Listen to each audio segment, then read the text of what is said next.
Honestly, Akira has no rizz, and if you make the same mistakes as him when talking to women, someone needs to slap you upside the head and knock some sense into you. I already thought it was bad enough for this guy in the first episode, where his potential love interest was having special business meetings with the boss during work time. The walls aren't that thick, you prick. Honestly, it gets worse. Let's just think about it from a woman's perspective. You're stuck in a mall with Bill from ICT and the two other guys that just popped into this space. I would be scared if I was one of these chicks. Then this man Akira is like, they're clearly not having a good time. Of course they aren't. There are literally hundreds of zombies behind that gate that will potentially bust in at any time, and they're stuck with you plebs. Guess what the first thing that comes into this man's Akira's mouth? Do you have a boyfriend? Really?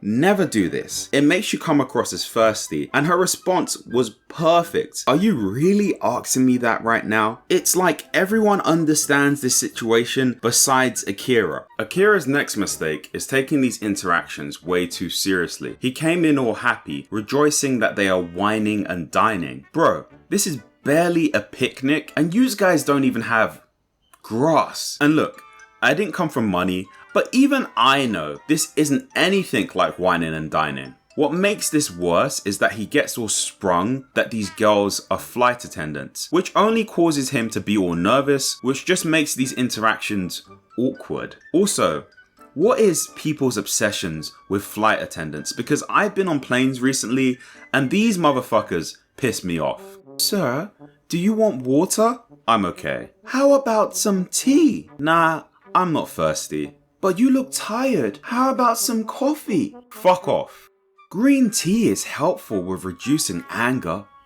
At least this show is self-aware though, because while these guys are fantasizing about flight attendants, it juxtaposes to the zombies, which is a nice touch. Akira's third mistake is the worst of all mistakes he has made all throughout this episode. And honestly, I know some of you weebs make this mistake too. A lot of guys make this mistake when they're on a night out. Chugging down drinks. Remember the wise words of Akira whenever you're in this situation? No one ever falls for the tequila snorter. If you're already opening with lines like, do you have a boyfriend? When you are sober, a few whiskey sours aren't going to improve your banter. Now, let's look at the smug asshole, Kencho. This man was so good, the woman wanted a king-size bed. This man was so good that they heard a whole ass scream during a zombie apocalypse, and instead of getting alert, ready for the incoming danger, this chick was like,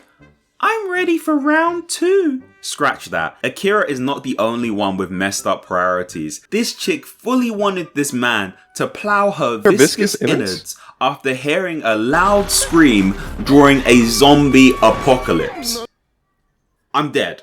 Anyways, Kencho did two things right here, and honestly, they are both simple things to do. First off, he starts talking about the girl's nails. This man may have bright coloured hair in the opening, but we all know he doesn't care about this woman's nails. That's not the point though. I think that this is good because when you meet someone new, you always want to take an interest in what makes them tick. This opens them up so that you don't end up having to say, do you have a boyfriend? The second thing this man did well was finding out what they have in common. This is useful for building some rapport, like how he was asking her where she is from. Anyways, of course Kencho was gonna get laid. Look at his competition. Akira's banter is dead, and this guy is just dead. Literally, he turns into a zombie. Which is where this episode gets to its sad final act. We kind of get to know each one of these women a bit. We have Moni, whose key character traits are drinking and complaining about her job. We have Horny, who's always up for a second round. And we have Nice Girl, who actually puts up with Akira's awkwardness, and they do have a nice conversation about work struggles. This was actually really sweet. Although, the concerning thing about this interaction is that in real life, when a girl says she has a boyfriend, you can give her the benefit of the doubt. In this scenario, her boy is probably a zombie. A farting zombie. She really doesn't want to be with this man Akira. None of that matters though, because all of them turn into zombies. This is actually what I liked about this episode because it reaffirms to me that this is actually a zombie show. Don't get too comfortable in that king-size bed or your knob might get bitten off. I felt for the nice girl when she died. Her interaction with Akira was so sweet. It actually carries on with this theme in Zom 100 that a lot of young adults aren't satisfied with their work, and it's important that you know why you are doing your job in the first place.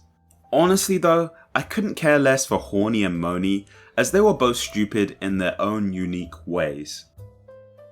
The farting zombie with the nice bunda